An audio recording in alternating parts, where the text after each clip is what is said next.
Bonds in a portfolio. What do we mean by that? Today, I have one of our advisors in our Brownsburg office, Grant Meadows, with me to discuss bonds inside of a portfolio. Let's just dive into it. What is a bond and why do we have them in our portfolios? Hey Aaron, that sounds great. Thanks for having me on today. I guess when people think about investing, most often stocks are what come to mind. It's what we see on the news most often. It's just what we hear a lot of talk about. But bonds are another important component of many investment portfolios, and they serve a totally different purpose. So to start out, I figured one of the easiest ways that we can really talk through the differences between stocks and bonds is the role that you play as an investor. So, what does that look like? When you buy a stock, you're basically becoming an owner. You own a small piece of a company and you get to participate in its success. So, as profits grow, maybe the stock price actually appreciates. Obviously, that's what we're always hoping for when we take out a position in a stock, but even also dividends that are paid out. That comes to you as a shareholder, as a part owner. Now, when you buy a bond, you're not an owner, you're actually a lender. So, in simple terms, a bond is basically a loan. You're lending money to a corporation, maybe even a government or some other type of organization.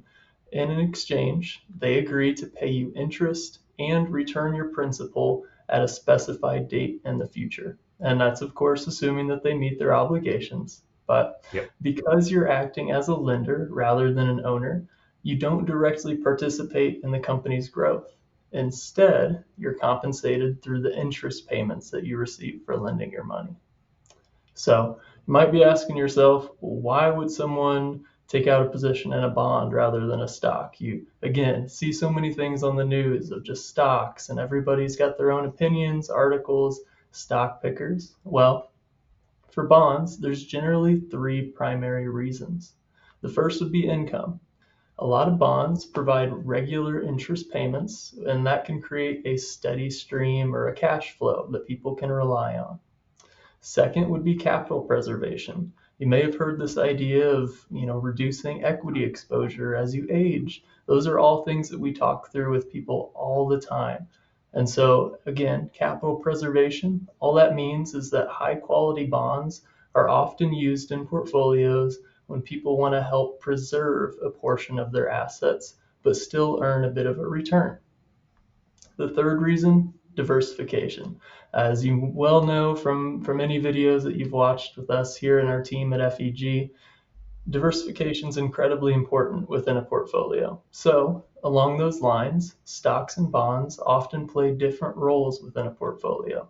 Stocks are typically going to be used to pursue long-term growth, while bonds have historically helped reduce overall portfolio volatility and provide a little bit more stability during periods of market uncertainty.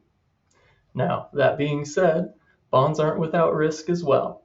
So, changes in interest rates can affect bond prices. What I mean by that is that bond prices and interest rates have an inverse relationship.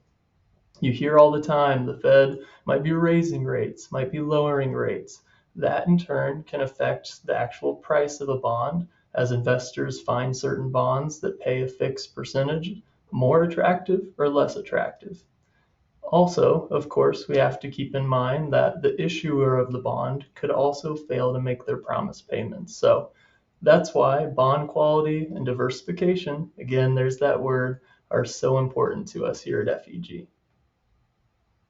Well done, Grant. Thank you for the Bond Education 101 and why they are an important part of a portfolio. So, if you have questions, if you want to review your portfolio overall, that's something that we do here at FEG. We use a risk tool to analyze risk to see if it aligns with your overall capability to assume risk. And so bonds and stocks, as Grant mentioned, is a recap.